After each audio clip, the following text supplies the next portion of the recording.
Good morning. It's Monday and it's time for some book talks. So last week I talked briefly about the book that I was reading that was just taking forever. It was so worth it. It was so good. So here's a really tiny picture of it. The Women of Chateau Lafeyette.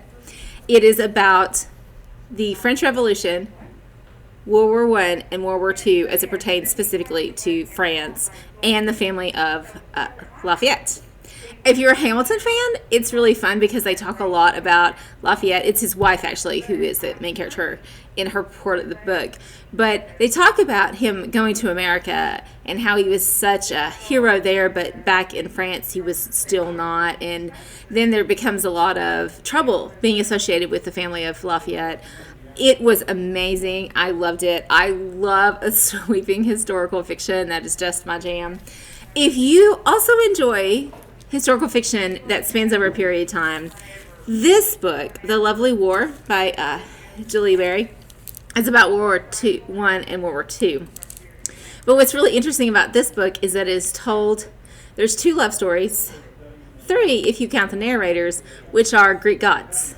And so there's a little extra twist in there. So there are 3 love stories in this one, also sweeping across time. This is really good. It's in the library. It's available in historical fiction. Notice the year because that's World War I right there. So then the other books that I read this week. Apollo Ohno, Zero Regrets. So one of my book clubs was tasked with reading winter sports books. And so I went back and I reread Apollo Ohno's book. I mean, it's been a hot minute since he was an Olympic speed skater that everyone knows. So you may not know him. But the book is written very conversationally. It's very much like you just sat down with him and he just wants to tell you what was going on. And he talks about the races in detail, like he's reliving them. It was really, really good, and I really enjoyed it. I know that I've talked about Michigan versus the Boys before, but again, it's a winter sports book, so I reread it. I'm a big rereader. I enjoy seeing the story again and revisiting my favorite characters. This book is about a girls' ice hockey team that is scrapped at the beginning of the school year because of budgeting concerns, which is never fun and it's never okay. But they also had to scrap the boys' swimming team because they have to offer an equal number of girls and boys sports at schools. And so the boys' swimming team gets canceled, but the girls doesn't. The boys' hockey team sticks around, but the girls doesn't. So Michigan is the name of the main character in the book, and she decides to try out for the boys' hockey team. It's not even a spoiler alert that she makes it, but you can imagine how hard that is for her and for the fragile egos of the boys on the ice hockey team. And so there's a lot of stuff that she has to deal with. And of course, as are many, many stories in the library, even the ones that we keep in sports, there's a romance. So one of the guys from the swim team and Michigan become close throughout the book. It's really great. I really liked it. Some books I just want to shake the main character of like, what are you doing? And sometimes I'm just like, I see you.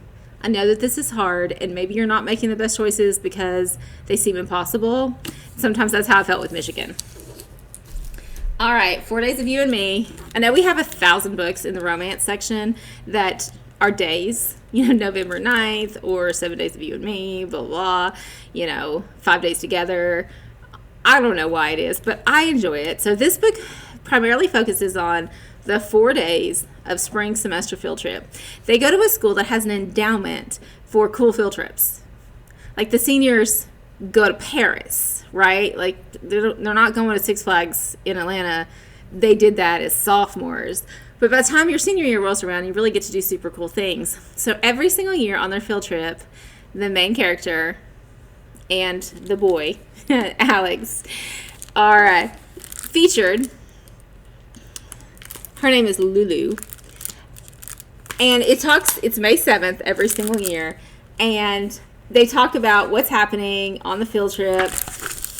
And it shows you what year it is. What's interesting is that they don't limit themselves to those 4 days, though. So there's some backstory, and it's always backstory because you hear about the field trip first, and then you may go back a couple months to hear about what led to why they're fighting at the field trip, or why they're not fighting at the field trip, or why her boyfriend is who it is on the field trip. Anyway, it's a nice romance. I actually really enjoyed it. A lot of things went well.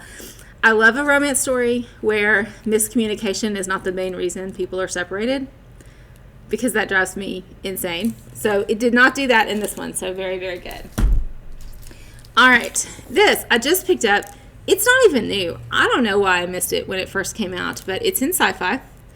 And it is by some authors that I really, really enjoy. This is book 1, Aurora Rising. So a lot of the premise of sci-fi is space travel, those kind of things. We're at 2330 or something like that, so 300 years that way. And a girl has woken up from a spaceship that they thought was gone. So interdimensional travel happens through what they call the fold in this book. And it assumes that time is like this. And if you hit a fold like this, you can jump from here to here without having to go through here, which means you don't lose 300 years. So this girl's ship has been lost in the fold. And on the day of the draft, so the top people in their academy class get to pick their own team members. And the main character in this is the top valedictorian of his academy. And he gets to pick his entire team. The one who drives, the medical person, the diplomat. He gets to make all of those decisions first before anyone else. He gets the cream of the crop. Except that he gets stuck in the fold trying to save this girl. And so you can imagine from there what his team ends up looking like and how they don't fit together really well. But they're sent on this crazy important mission. And it is just book 1. We do have book 2. I just checked it out. I will be devouring it in the next couple of days. There is a book 3, but it's not out yet. So if you want a series that all 3 books are out, we have another series by Amy Kaufman. It's also set in space, also goes to different planets, also explores different life forms, also very, very good. And so it's the Starbound trilogy. I'd be happy to show those to you if you want to start with something that you can get all the way to the end right this second. But if you're interested in these books, let us know. We'd love to put them in your hands. And also, we'll be having maybe books in your classroom here soon. We've got some book boxes that we're assembling right now. So hopefully you guys will have something to read and talk about. Let us know if you want to read something that we don't have in our catalog. We'd love to put it on the list. Thanks, guys.